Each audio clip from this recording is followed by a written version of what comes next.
Bueno, gracias por la invitación, gracias por venir. Para mí, obviamente, es un gusto estar con las amigas, compañeras, colegas de Juan Pablo.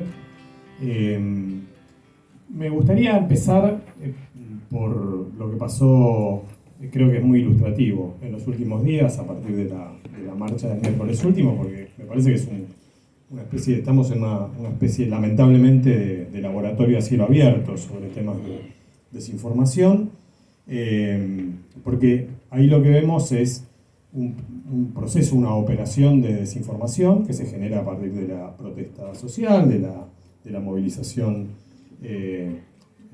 inicialmente, digamos, convocada por los reclamos de jubilados.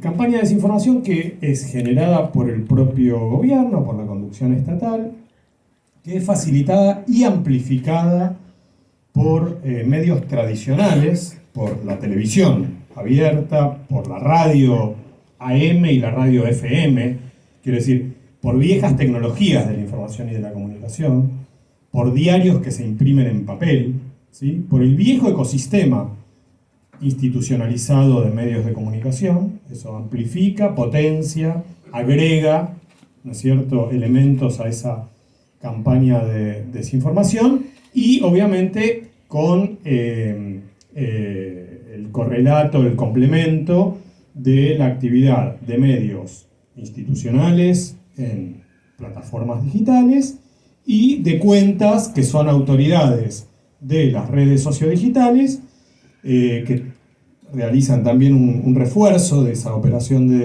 esas operaciones de desinformación, difundiendo un presunto panfleto de izquierda, de frente izquierda. Bueno, no voy a abundar en algo que todas y todos conocemos. Y también creo que es interesante, y no es la primera vez que ocurre, que con una diferencia de entre 24 y 48 horas posteriores a la represión, lo que vemos es que algunos grupos mediáticos, algunos soportes tanto tradicionales como digitales, incluyen material que tenían el mismo miércoles, ¿sí? Esto para quienes tenemos gimnasia en el análisis de estos temas, nos recuerda mucho a la cobertura mediática en el asesinato de Costec y Santillán en 2002, ¿cierto? Porque era material que los medios de comunicación tenían el mismo miércoles y que a cuentagotas, después de que hay una versión informada, autorizada también o validada por peritajes técnicos que obviamente contradicen la versión del gobierno, la versión de grandes empresas mediáticas y de sus voceros en plataformas digitales, como digo, con una demora de entre 24 y 48 horas, hay una corrección de algunos de esos voceros institucionales respecto de la versión inicial. Bueno, a mí me parece que es un caso analíticamente interesante, obviamente dramático, no quiero restarle dramatismo, pero puesto a analizarlo, tiene algunas de las cualidades que tenía el asesinato de Costec y Santillán, ¿cierto?, hace 23 años, solo que ahora estamos en un ecosistema mucho más complejo, en un ecosistema, digo, de flujos de información, de opinión, mucho más complejo del que existía en el año 2002. También esa complejidad le agrega la posibilidad de apertura de circulación de otras voces, que era menos factible en un escenario institucionalizado en medios de comunicación e instituciones en el año 2002, ¿cierto? Digamos, no sé si se acuerdan, pero la posibilidad de que la versión de asesinato a quemarropa de Costec y Santillán circulara costó más que pudiese efectivamente penetrar el circuito institucionalizado de la comunicación hace 23 años. Bueno, ahora tenemos esta diferencia. Entonces, lo que tenemos son actores institucionales, quiero decir, a la hora de analizar esta operación de desinformación, como condición de posibilidad, como condición necesaria tenemos al Estado, a la conducción del Estado, tenemos a la conducción del Estado en sus distintos poderes, por supuesto liderada por el Poder Ejecutivo, por el Presidente, por su Ministra de Seguridad, pero acompañada por los otros poderes. Y tenemos la institucionalidad mediática tradicional con el refuerzo de su amplificación en plataformas digitales. Voy a cerrar acá, simplemente, por supuesto, creo que hay mucho más para decir respecto de qué nos dice esto, qué podemos reflexionar acerca del derecho a la comunicación o de los derechos a la libertad de expresión y de pensamiento, ¿cierto? Que tienen rango constitucional, tanto como tiene rango constitucional la presunción de inocencia, el derecho de apelación y en fin, las garantías que en general lamentablemente están siendo violentadas en la Argentina presente, pero bueno, en todo caso, para una segunda ronda lo reservo.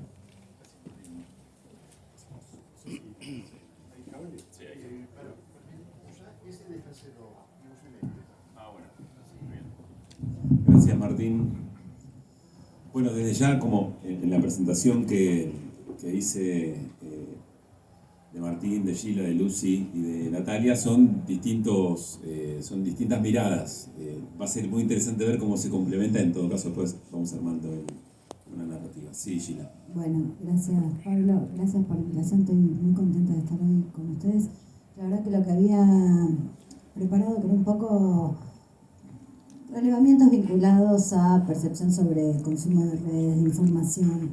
La verdad que decidí no mostrar porque ayer a la noche terminamos un estudio flash que hicimos, me encantaría poder mostrar, sobre también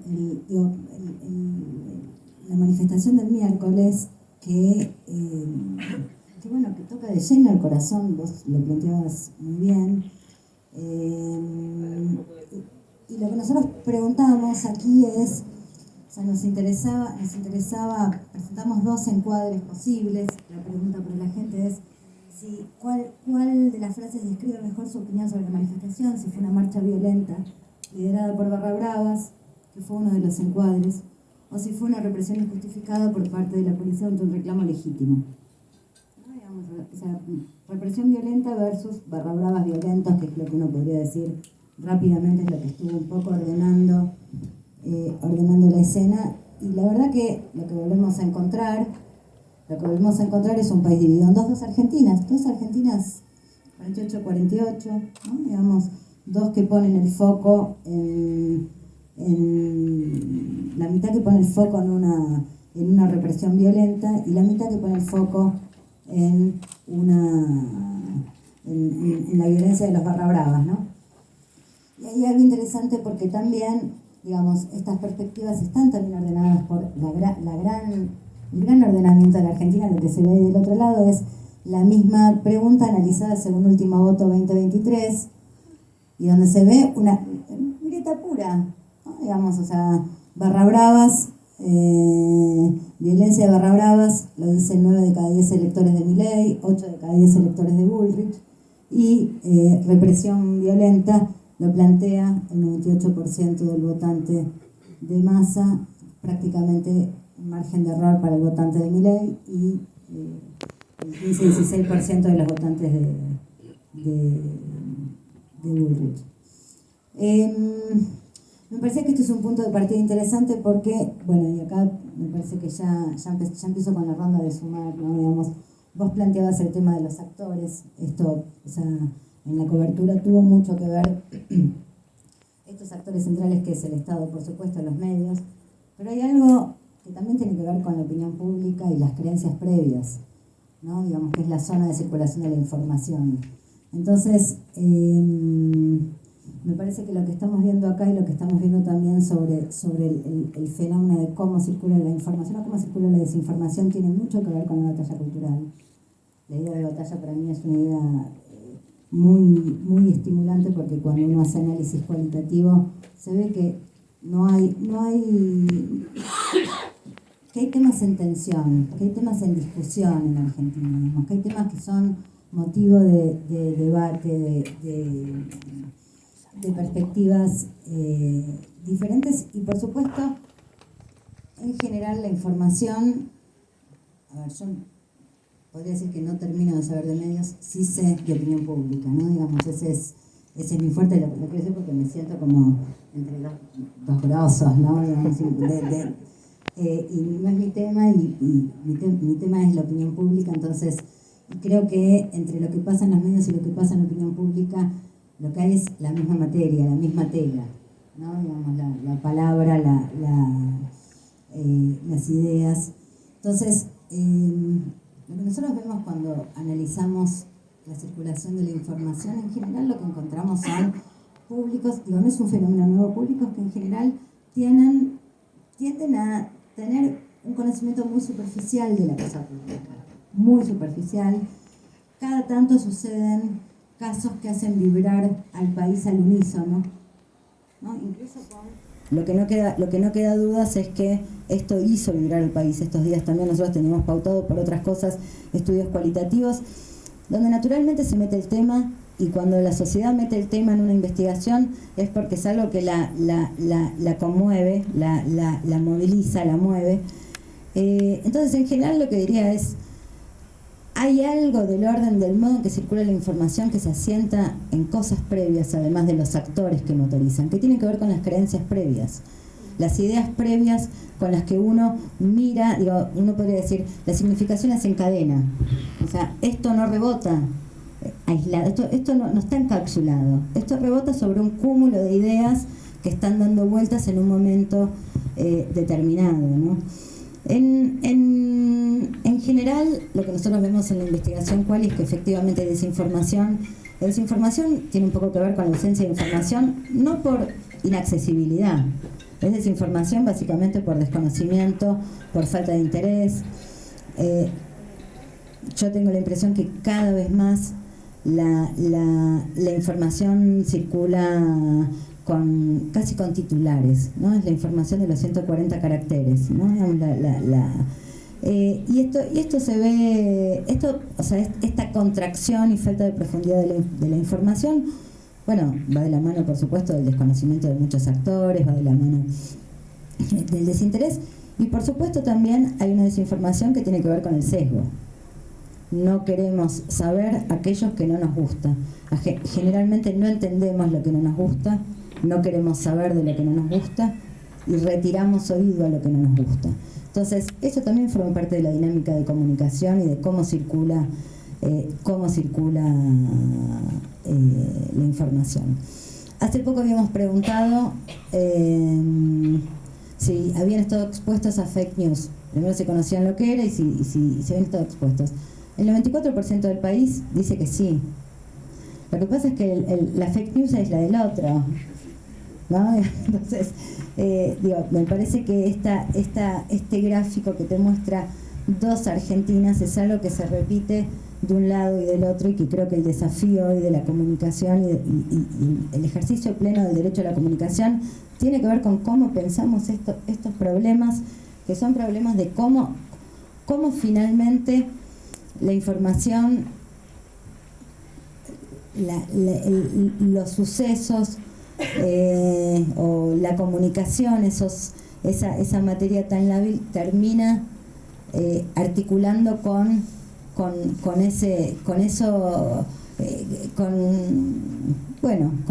las ideas previas, ¿no? Con las creencias previas, que en definitiva son las que ordenan.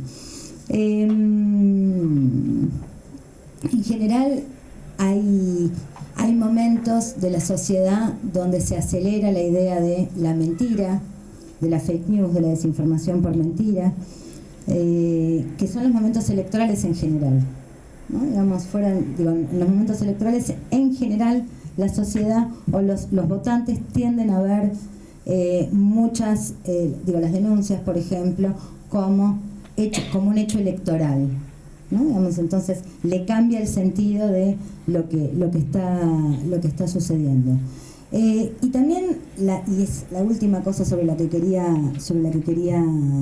reflexionar, y por eso traje esto, es dos hechos o dos ideas que cada vez vemos más en la investigación.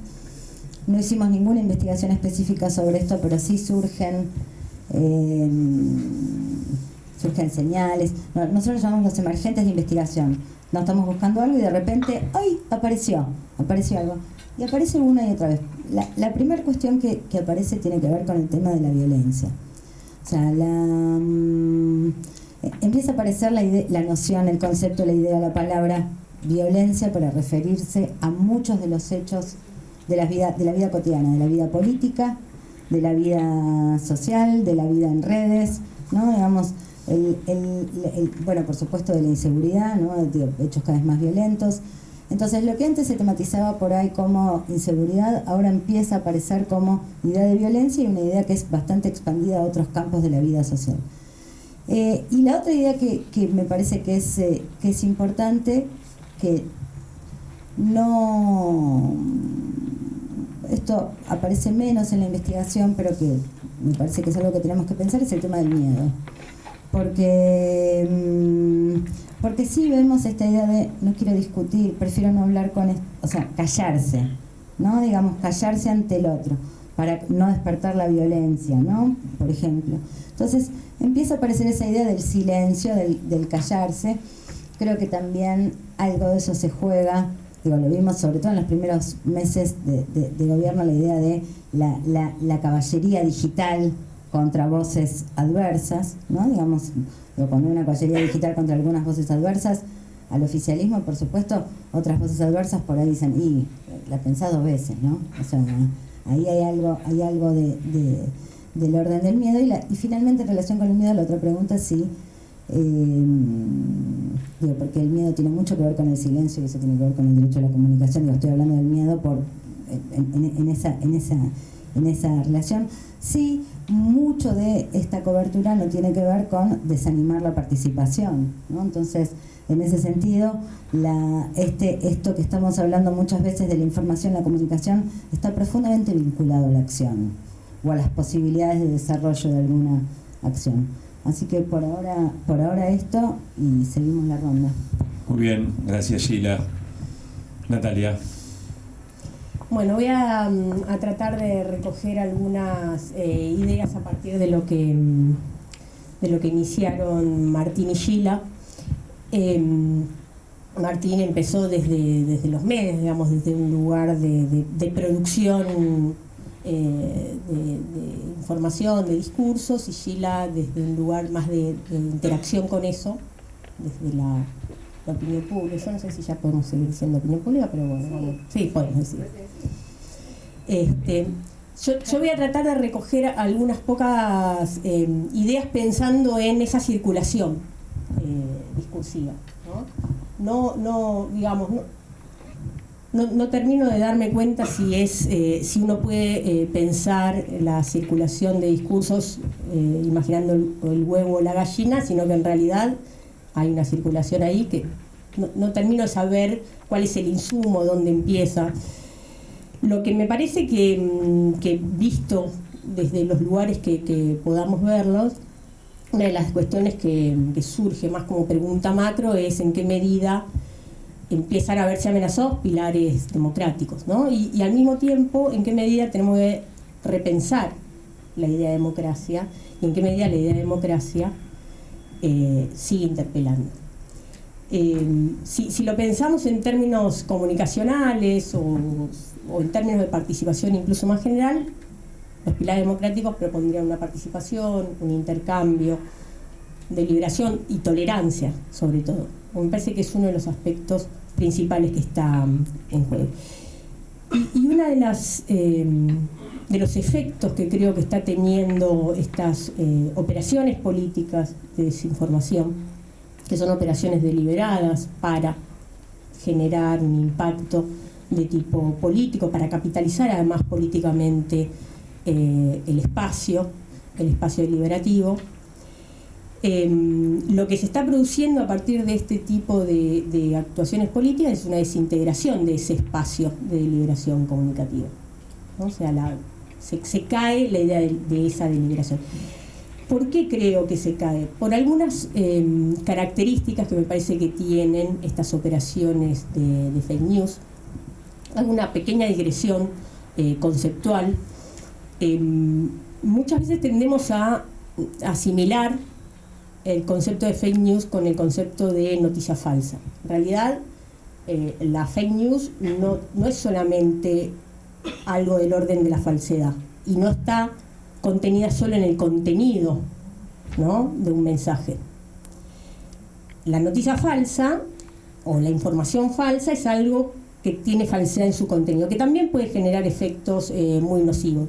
Pero me interesa ver cuál es la intencionalidad política que hay en la fake news, que uno podría traducirla más como engaño, ¿no? Y en el engaño hay un acto deliberativo de producir algo con eso. Y lo que más me interesa de pensar en la estrategia de desinformación como acto deliberativo, como una cuestión de generar deliberadamente un mal o un ataque o una violencia en el otro, es pensar cómo logra inscribirse una estrategia de este tipo en un determinado contexto. Recién Gila hablaba de las elecciones, de las condiciones de polarización que se dan en las elecciones. En realidad, este tipo y además mostraba datos que mostraban claramente polarizaciones, no solamente en términos de posicionamiento político o de identificación partidaria, sino también polarización identitaria, donde comprendemos la realidad de forma contrapuesta, ¿no? O sea, la polarización afectiva tiene que ver con eso, con no poder entender dentro de qué parámetros el otro está entendiendo lo que está entendiendo.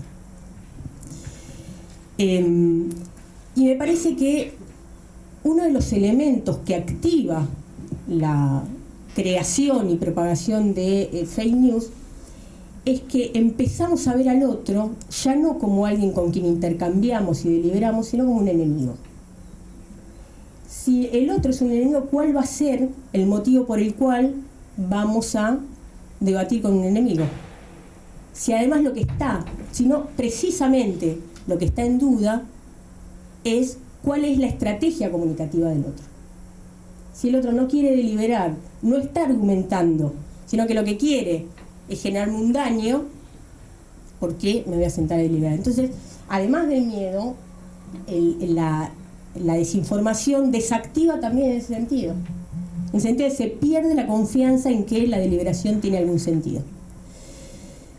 Y esto es, digamos, recién mencionaban actores mediáticos, opinión pública, las élites políticas hacen un uso abusivo de este tipo de estrategias. Digamos, cuando escuchábamos a funcionarios, Patricia Bullrich, Milei, etcétera, en las redes, en el discurso político, en cualquiera de sus instancias, decíamos, ¿cómo puede ser que no chequeó esto? Si era obvio, si podía verlo en las imágenes. No era ese el propósito.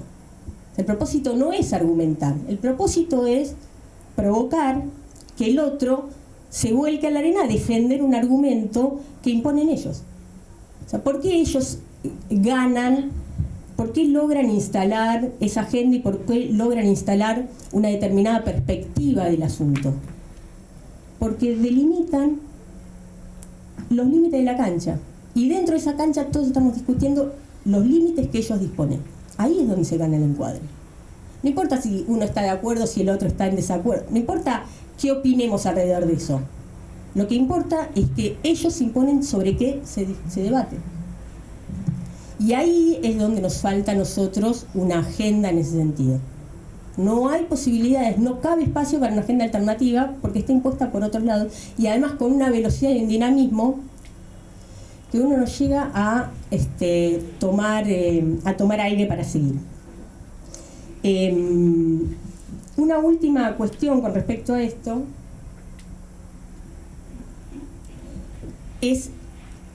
tiene que ver en parte con el concepto de miedo que había mencionado Gila. Cuando uno analiza esto en el ecosistema más mediático digital, ¿no? En esa circulación quiero incluir más híbridamente no me sale distinguir, ¿no? Medios tradicionales y lo que circula en las redes, hay como mucha hibridez ahí. Pero sí lo que me interesa cuando uno lo piensa desde la instancia más productiva de operaciones de desinformación es que uno de los objetivos es hacer un control poblacional. O sea, lo que se representa como miedo, por ahí expresado en su forma más extrema, en realidad es una desactivación de no tengo con qué responder al ataque, ¿no? Es como esta sensación de caimiento del cuerpo, de no tengo más fuerza, no tengo más energía, y eso hace que uno se corra de la escena comunicativa. Abandona el espacio de liberación. Entonces, me parece, y cierro con esto, muy importante detenernos en ese aspecto.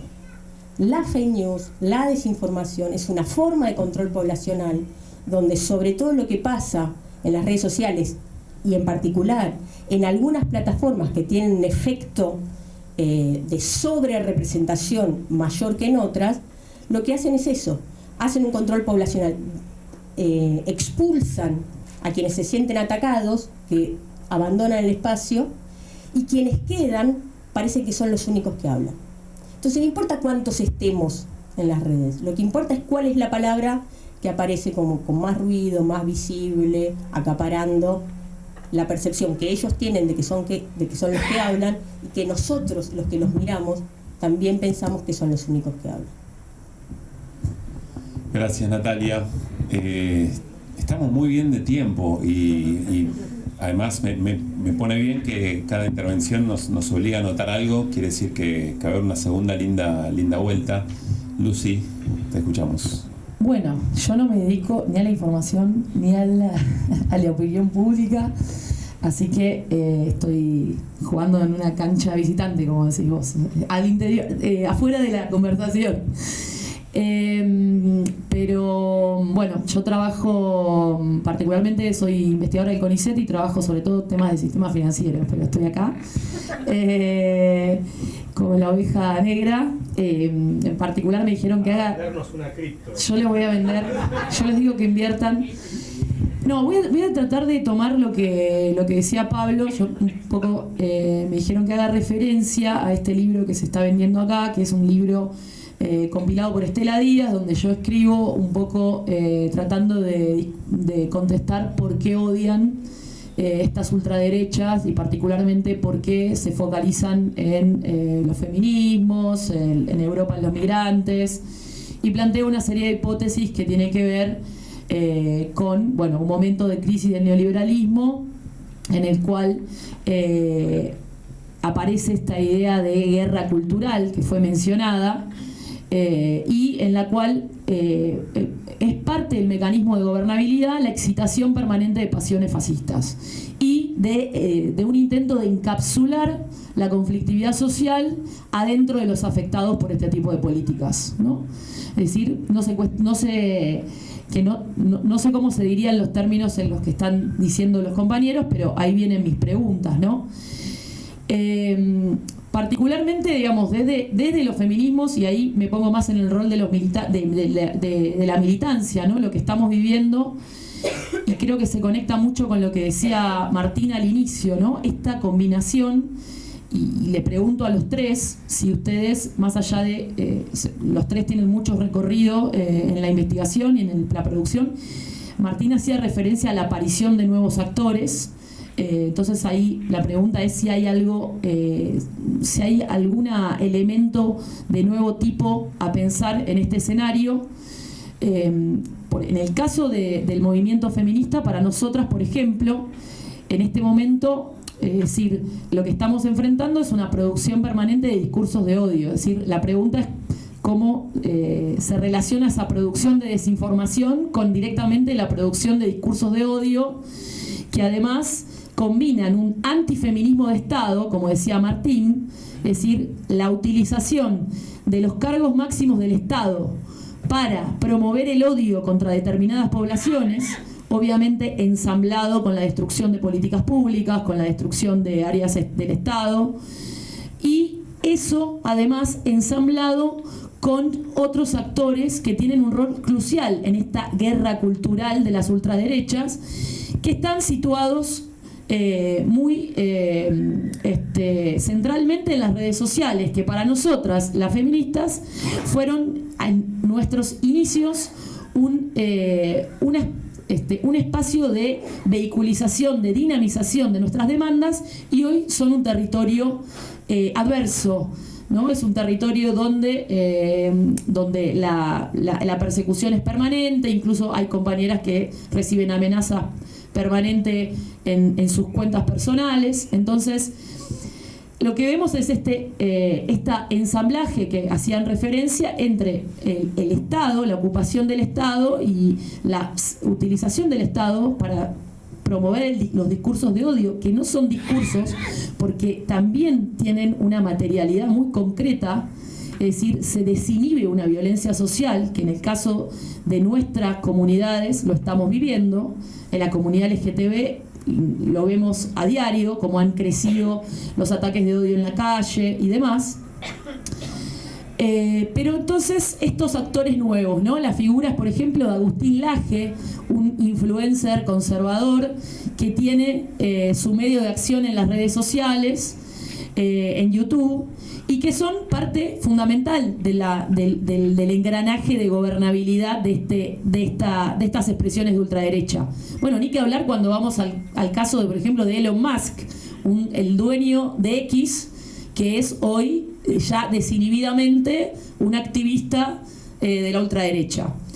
Pero para ir a dialogar con los colegas, a los cuales lo digo además que admiro un montón, me pregunto entonces la relación entre la definición de la desinformación con esta guerra cultural y con los discursos de odio, la relación entre esta producción de desinformación y la protesta social. Por ejemplo, para nosotras Milei tiene una gobernabilidad de nuevo tipo. Cuando salimos a protestar no se establece ningún tipo de negociación con los movimientos, sino que se utilizan la producción de esa desinformación también como modo de generar una idea de impotencia en la movilización. O sea, no es que se abre un canal de diálogo y te dicen, bueno, sí, vamos a ver qué hacemos con los jubilados. No, se radicaliza la lectura que hace, ¿no? que establece que cualquier lucha colectiva es corrupción, ¿no? Entonces, ¿hay algo nuevo en esa definición de la producción de desinformación en este contexto? ¿Cuál es el rol de esa producción de desinformación en relación a la protesta social? Y después, con relación a esta guerra cultural, y ahí me quedo también con algo que decía la compañera de qué es lo que conmueve, ¿no? Y ahí yo diría que con lo que ella llama ideas previas, y para encontrar también una perspectiva política, un horizonte político, más allá de nuestras investigaciones, yo creo que esos momentos de polarización, por ejemplo, también sucedió el 1F, la marcha antifascista. No sé cómo habrán salido los estudios, pero sí la sociedad estaba involucrada en discutir los efectos del discurso de Davos del presidente. Bueno, si tenemos que trabajar más en qué es lo que conmueve, ¿no? ¿Cuál es el trabajo político necesario para generar otra receptividad que vaya en contra de estas campañas de desinformación, otros procesos de sensibilización que se producen por abajo de manera artesanal con los elementos que tenemos, hasta que podamos discutir la propiedad de los medios. Entonces, me pregunto entonces cómo pensar esas campañas de desinformación en relación a los discursos de odio, en relación a la excitación de pasiones fascistas, en relación a una gobernabilidad de tipo que tiene otra relación con la protesta social, y en relación a esta guerra cultural y a la producción, como decía la compañera también, de una idea de impotencia política en los movimientos. Gracias, Lucy. Bueno, ahora vamos de vuelta con Martín y tratamos de pispear a ver qué anduvieron anotando, pero mientras escuchaba, y además de mis propios apuntes, tenía ganas de compartir algo. Son mentes brillantes. Esto no quiere decir que tengan siempre razón, pero quiere decir son mentes que están pensando en este tiempo a mucha velocidad, con su manera de ver el mundo, desde ya. Y lo que observo es que es un momento de preguntas. Acá hay muchas preguntas, quizás todavía no hemos encontrado las preguntas indicadas para este tiempo, y hay mucho ejercicio colectivo, o por lo menos en este momento se da eso, tratando de encontrar los caminos para desandar este tiempo. Creo que eso es una marca interesante para observar y que nos acerca y empatiza también respecto de cuando uno se va a la esfera más privada, bueno, qué es lo que está pasando. Bueno, incluso en estos espacios también quizás sea el tiempo de ir mejorando cada vez más las preguntas sobre lo que nos pasa. Martín, lo que hayas tomado, y vamos por la segunda vuelta. Bueno, sí, yo creo que hay como un poco reacciona a lo que dijeron las compañeras, mucho para decir. Me gustaría, de nuevo, anclar lo que voy a decir en la experiencia de esta semana, en esta justificación. Cuando digo institucionalizada, digo desde la conducción del Estado, que no es solo el Poder Ejecutivo, desde la institucionalidad mediática y desde autoridades de opinión pública, desde las autoridades de la opinión pública, muchas de las cuales pertenecen al sistema mediático institucionalizado, ¿no? Cuando pienso en la cuestión institucionalizada, pienso en todo eso, no solamente pienso en la esfera estatal. Entonces, la justificación, por ejemplo, del proyectil que arrojaron contra el fotógrafo Pablo Grillo, a partir de su presunta simpatía política, o de su simpatía política, a mí no me consta, pero pongamos que sea cierta. Esa justificación, la justificación del algo habrá hecho, esa justificación es muy potente. Es muy potente y no encontró una respuesta igualmente potente. Quiero decir, no es que se alzaron voces del campo democrático para decir, pero esto es una barbaridad. ¿Sí? Es decir, me parece que en ese síntoma, si se quiere, por eso quiero anclarla ahí, mi respuesta, porque es una respuesta fuerte, que supongo que todos tenemos a flor de piel, que es que no estamos en un Estado de Derecho. Entonces, creo que parte de las preguntas que tenemos son preguntas inerciales de gente como nosotras y nosotros que hemos vivido en un Estado de Derecho, y muchos de los cuales, por razones biográficas, hemos luchado para tener un Estado de Derecho, construir un Estado de Derecho, se institucionalizó ese Estado de Derecho, y ese Estado de Derecho se terminó. Entonces, creo que hay que tomar nota de eso. Insisto, creo que es dramático, pero es la que nos toca. O sea, seguir pensando que vivimos en un Estado de Derecho cuando hay jueces de la Corte Suprema que son designados por decreto, cuando los propios legisladores del Poder Legislativo, de la propia bancada aliada al gobierno, se acusan de chorros por la compra de votos y nada pasa. Cuando una jueza que hace cumplir la Constitución es macarteada en la tapa de los principales... Ya sé que la tapa no es importante, pero bueno, la tapa complementa una operación de desinformación de ese grupo mediático. Entonces, me parece que cuando estas cosas ocurren, cuando los tres poderes del Estado sabemos que no están cumpliendo con las funciones de garantías constitucionales, me parece que es una ficción sostener que estamos en un Estado de Derecho.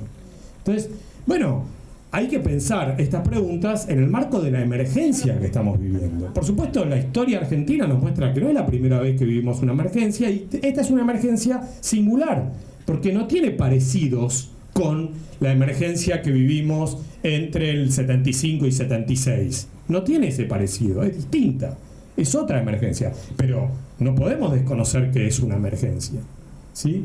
Entonces me parece que esas preguntas y parte de las respuestas, para mí, en lo que voy a decir a continuación, tienen ese supuesto. El supuesto es: no vivimos en un Estado de Derecho.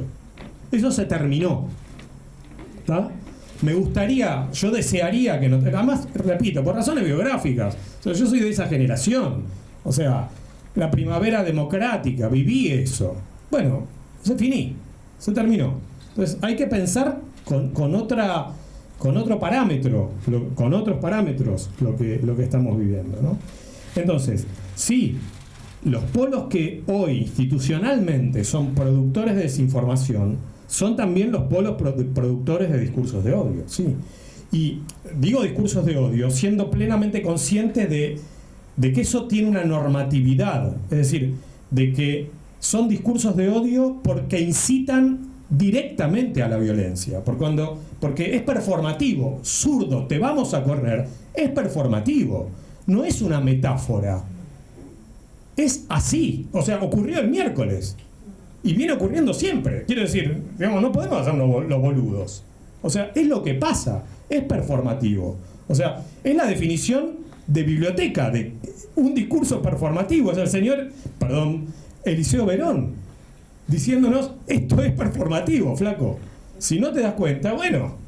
Entonces, esa incitación a la violencia, con esa performatividad que produce, obviamente, nuevas preguntas, para mí una de esas preguntas tiene que ver con esto que decían de la desinhibición en algunos sectores de nuestra comunidad, desinhibición estimulada por agitadores, con presencia institucionalizada, y el miedo. O sea, me parece que esa es una muy linda pregunta. Una linda pregunta, quiere decir, para que nos desafía políticamente. O sea, tenemos miedo, parte de nuestra comunidad tiene miedo, pero al mismo tiempo hay una mayor desinhibición de discursos violentos. Bueno, ahí yo creo que hay materia política para pensar, ¿no? También pienso, y con esto cierro, que hay colegas, analistas, periodistas, que toman algunos de estos puntos de partida que yo acabo de decir y le dan una vuelta de interpretación política que yo no comparto, que es la idea de que frente a este avasallamiento del Estado de Derecho no cabe la defensa en términos de víctimas. A muchas y a muchos de ustedes les resonará lo que digo, porque está presente de este lado de la frontera, digamos, este planteo que estoy diciendo, ¿sí? No me parece, francamente, no me parece. Porque si bien yo enfaticé en la institucionalidad, mientras que Gila lo hizo, vamos a decir, casi en el otro extremo, ¿no? O sea, en la opinión pública, en la significatividad de los sujetos, yo creo que esa significatividad no solo está construida por creencias previas y decisiones previas, votos previos, historias familiares previas, lo que sea previo, que lo está. También está construida esa significatividad por la experiencia material. Y la experiencia material de quedarte sin laburo, de que te aumente el alquiler, de que el índice de inflación dice 2, pero en el supermercado se te va al cielo. Es decir, esa experiencia yo la aprovecharía en términos defensivos. Bueno, no sé si estoy siendo un poco confuso, probablemente sí. Pero, en todo caso les pido perdón, pero lo que quiero decir es, ahí hay algo de capitalizar el daño material en la experiencia de vida que provoca el proyecto político gobernante, que puede capitalizarse también en términos de ser damnificados, porque somos damnificados. Porque negarlo, porque hacerse el gallito y negar que sos una víctima, cuando sos una víctima, creo que no tiene ningún valor político. Y además, cierro con esto, la experiencia argentina, justo en este lugar, justo en la ex Escuela Mecánica de la Armada, nos señala que plantear públicamente, pacientemente, la posición de damnificados construye también consensos a futuro. Gracias, Martín. Gila. Bueno, Te escuchaba la atención, me parece muy interesante lo que planteabas entre el miedo y la institucionalización de algunas ideas, y ciertamente creo que ahí hay un signo de interrogación. Me cuesta a mí, digo, sobre todo con la historia argentina, justamente en este lugar, pensar que esto no es un Estado de Derecho. Esto es un Estado border, pero sigue siendo un Estado de Derecho, muy border, con muchas cosas que prenden alarmas, con muchas cosas ante las que vale decir no, eso que es tan difícil, ¿no? Digamos, porque no nos educan para decir no, pero me parece que el exceso o sea, la sobresensibilidad respecto de cómo evaluamos ciertos fenómenos que están sucediendo, bueno, no, digo, ¿qué nos queda para situaciones, ¿no? Digamos, para situaciones más extremas, que por supuesto cuando uno puede imaginar la gama de las cosas posibles, por supuesto que uno puede imaginar cosas mucho más dramáticas. Entonces, eso, digo, quería plantearlo un poco porque me parece que bueno, que hay que ser, no sé, yo no coincido con vos, Martín, en esto, porque me parece que es un poco extremo, ¿no? Digamos. De hecho, o sea, me cuesta porque la dinámica electoral, este es un año electoral, la dinámica electoral está planteada, la verdad no hay diferencias respecto de los desafíos que tienen los distintos espacios. Digo, hay diferencias por supuesto, pero la coyuntura manda, pero respecto de cómo se encara un proceso electoral, de cómo son los desafíos, de qué posibilidades de articulación política, o sea, cómo se encara una elección por parte de los distintos espacios políticos, de los actores que tienden a ser protagonistas en una campaña, y, o sea, estás claramente dentro de una escena donde la democracia formal todavía, y afortunadamente, porque es digo, no es la primaria democrática, pero la democracia formal todavía funciona y creo que hay que defenderla, y justamente por eso es que me cuesta coincidir, porque si no siento que estamos licuando algo que es un valor. Esto por un lado. Por otro lado, una cosa que por ahí no conté cuando mostraba los números estos de qué pasó con la marcha, por ahí para sumar un poco de perspectiva sobre esto, hay más gente en Argentina hoy que cree que son barra bravas violentos que valoración del gobierno. Hoy está en 46 puntos. Entonces, digo, en la misma medición, gobierno 46, o sea, entonces, lo que vos ves es que ahí hay ideas que preceden y están o trascienden la adhesión al gobierno. Es cierto, es muy poco, lo que sea, pero me parece que lo que se ve ahí son sensibilidades. Y son sensibilidades que también forman parte de lo que somos los argentinos, por más que no nos guste. Y me interesó mucho lo que vos planteabas, Nati, sobre falsedad. No es falsedad, es engaño, el engaño deliberado, porque me hizo pensar en un concepto muy estimulante que no sé si ustedes conocen, que es política cuántica. ¿Escucharon hablar de eso? Bueno, política cuántica, lo que es y no es en simultáneo.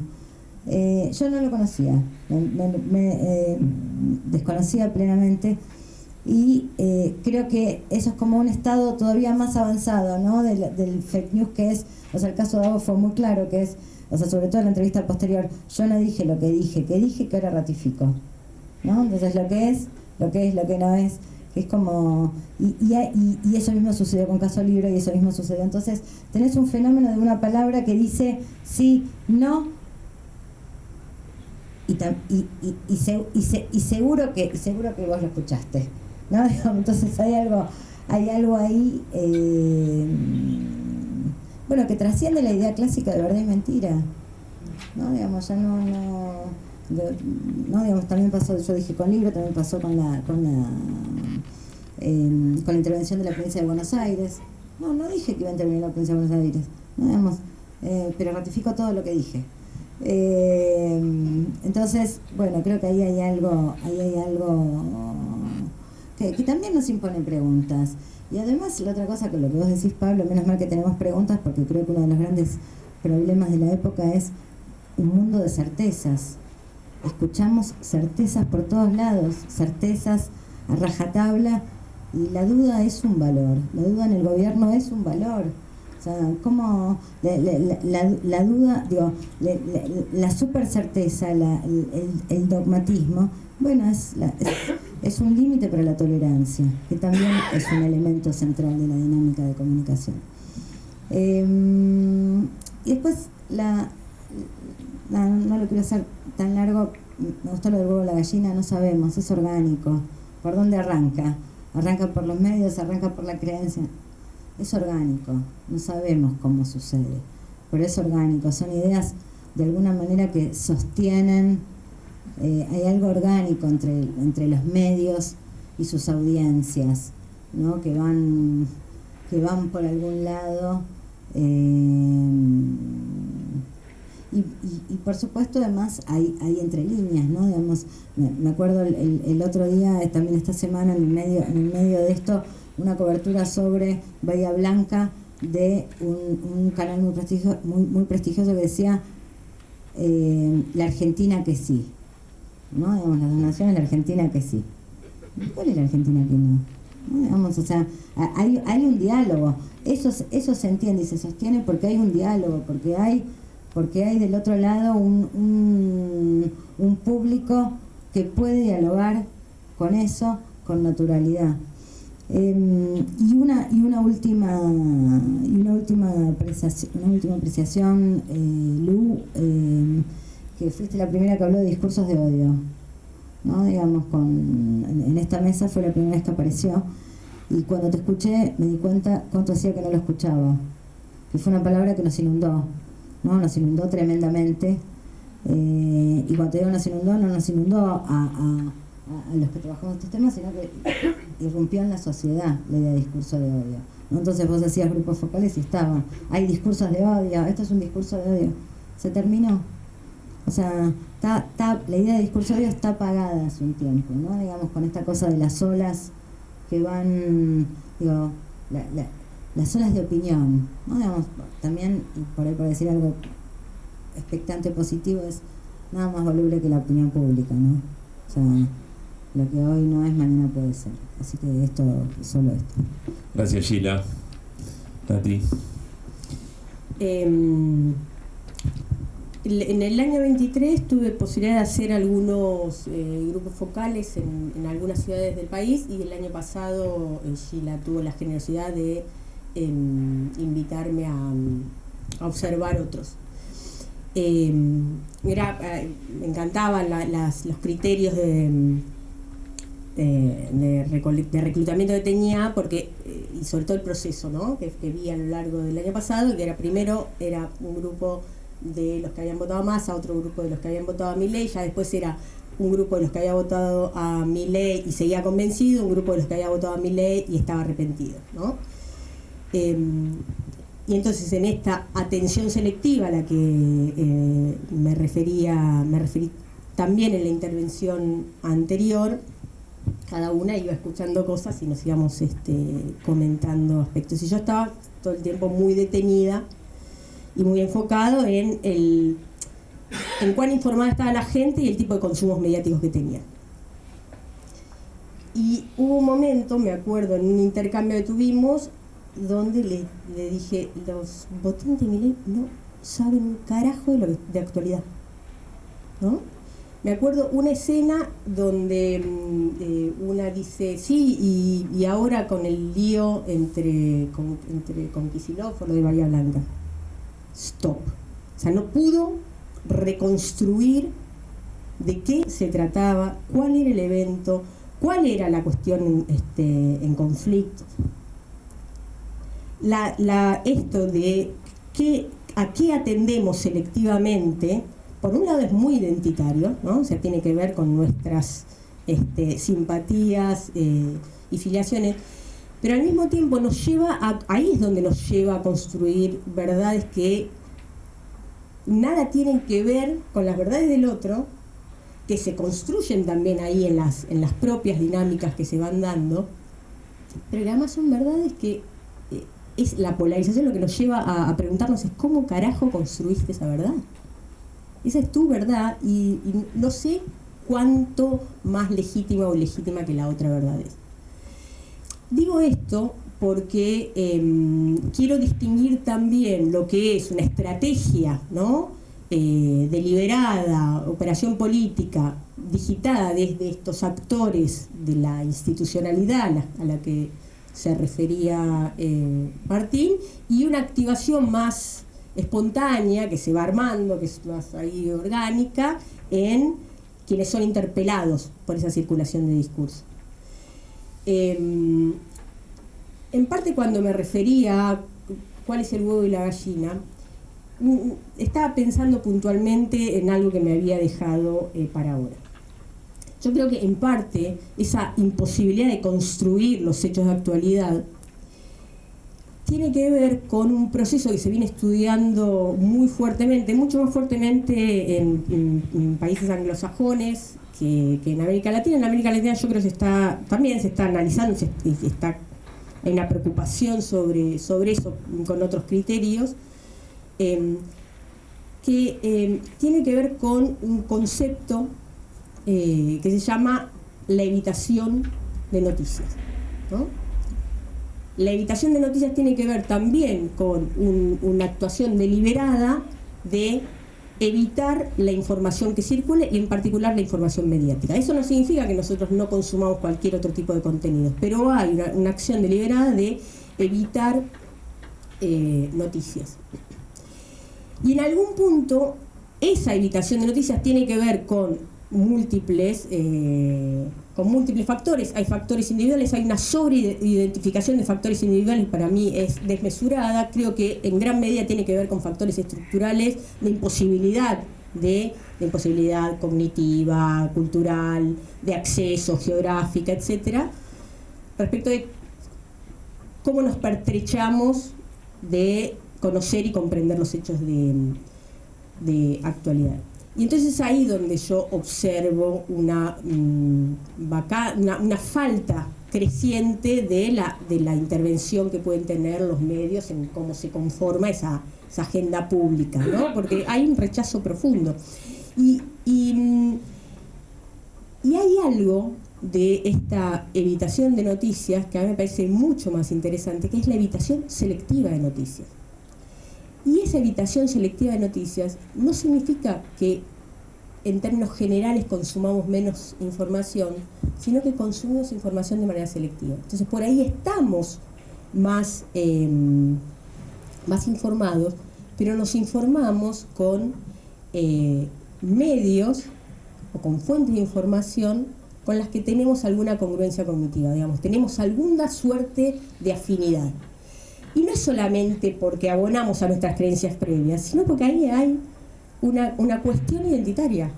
O sea, me parece que es importantísimo que politicemos esta concepción de cómo conocemos, de cómo consumimos, de cómo intercambiamos cultural y políticamente los discursos. Y algo de esta evitación selectiva de las noticias tiene que ver con que no es que solamente desconfiamos de los medios, hay una idea de hostilidad hacia las coberturas mediáticas, hay una sensación de que los medios juegan para el enemigo. Entonces la pregunta es, este análisis muy bueno que hace Martín de la cocina, de esa construcción mediática en la cobertura de esos medios, la pregunta es ¿cómo es percibido eso? Es percibido de manera hostil. ¿Qué significa esta hostilidad mediática? Lo habíamos analizado en algunas encuestas en distintos países, digamos, no es una cosa que solamente la encontramos en Argentina, que es que respecto de la posición política, ideológica en la que uno se auto-ubica, ve a los medios más lejos o más cerca de la posición donde los medios están. Y entonces, un poco para cerrar, ¿por qué digo que no sabemos si es el huevo o la gallina? Porque en realidad mucho de lo que les está pasando a los medios, más allá de estas operaciones muy calculadas, muy acordadas, simbióticamente, ¿no? Con el poder político, con el poder más corporativo, o sea, con los actores institucionales, más allá de esos casos, lo que me parece es que en la producción rutinaria de información sobre hechos de actualidad, lo que hay es un profundo sometimiento a esa percepción de hostilidad por parte de la población. Y entonces lo que les queda a muchos medios en ese punto es o un desinterés profundo por la producción noticiosa o una agenda que interpele, o sea, una agenda y una exaltación editorial que interpele a aquellos con los que hay congruencia y afinidad cognitiva, política y afectiva, ¿no? Entonces ahí es donde, cierro con esto, la polarización que vemos en los medios no es solo la decisión que los medios toman de polarizarse, sino que los medios polarizados son además construcciones de cómo esas audiencias ven a los medios. Y en ese punto, donde las audiencias ven a los medios, escapa a donde los medios se quieren poner. O sea, Clarín no se pone donde se quiere poner. Clarín está ubicado, La Nación está ubicada, Página 2 está ubicada, Telesur, lo que fuere, están ubicados donde la gente los expulsa o los acerca a su posición en el espectro ideológico. Gracias, Natalia. Bueno, cierra Lucy, vayan preparando algunas preguntas y terminamos la segunda, dale. Dale, yo igual les voy a pedir disculpas porque en breve me tengo que ir, pero... Vaya nomás. Sí, yo igual me quedo pensando en esta idea de la polarización.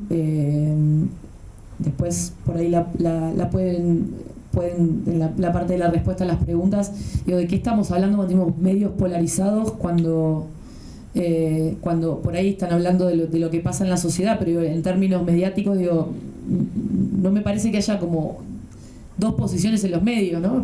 Pareciera más que hay una sola posición. Después me gustaría que por ahí digan a qué llama esa polarización. Sobre dos cositas muy puntuales y para retomar, me parece que la pregunta de Martín sobre si estamos o no en un Estado de Derecho, a mí me parece una pregunta pertinente porque nos lleva a otra pregunta que se están haciendo en todo el mundo, más allá del campo de la disciplina en la que cada uno esté estudiando, que es las razones del ascenso democrático de estas fuerzas políticas. Es decir, ¿por qué estas fuerzas ganan elecciones? Es decir, ganan elecciones, no son dictaduras. Ganan elecciones, convencen, interpelan.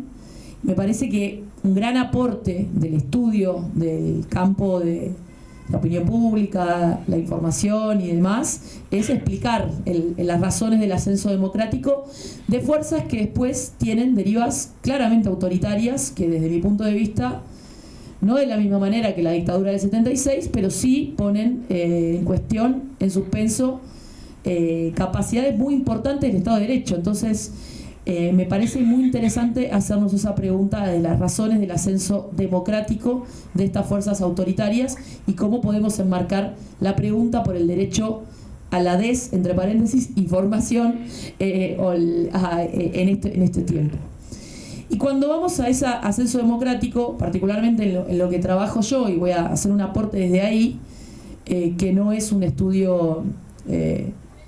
No es un estudio de opinión pública y demás, sino que son métodos cualitativos, pero que además obviamente tienen una lectura o una interpretación política. Cuando decía Martín la idea de cómo interpelamos o cómo capitalizamos el daño en la materialidad, que me parece una gran pregunta política, bueno, desde lo que yo vengo trabajando particularmente, que es un poco la expansión del endeudamiento para vivir en la población argentina, particularmente desde la presencia del Fondo Monetario, que los ingresos populares vienen cayendo sistemáticamente y se naturalizó que una gran parte de la población se endeude para vivir. pero no solo para vivir, sino que también lo que estamos viendo en las últimas investigaciones, que además se combina con una microespeculación. Es decir, no sé, trabajadoras de la economía popular que de lo que ganan en el día lo ponen a trabajar en alguna billetera virtual, ¿no? Por eso, y cómo la interpelación de Milei a esos nuevos sujetos, que no son los sujetos a los que nosotros pensamos que les hablamos, de la clase trabajadora de los años 70 con trabajo registrado, sino que se ven mucho más interpelados por la idea de emprendedores o de especuladores incluso, porque esto que sucedió con la estafa cripto por parte del gobierno, digo, no solamente pertenece a... da cuenta también es un síntoma de lo que está pasando por abajo, que es la proliferación también de instrumentos financieros de especulación y endeudamiento. Entonces me quedo pensando esa pregunta de ¿y cómo puede entrar ahí también la discusión o la estrategia en el plano de la comunicación, en el plano de la información, de cómo capitalizamos el daño en la materialidad cuando tenemos un neoliberalismo recargado que interpela a los sujetos en su capacidad de hacer y no como víctimas.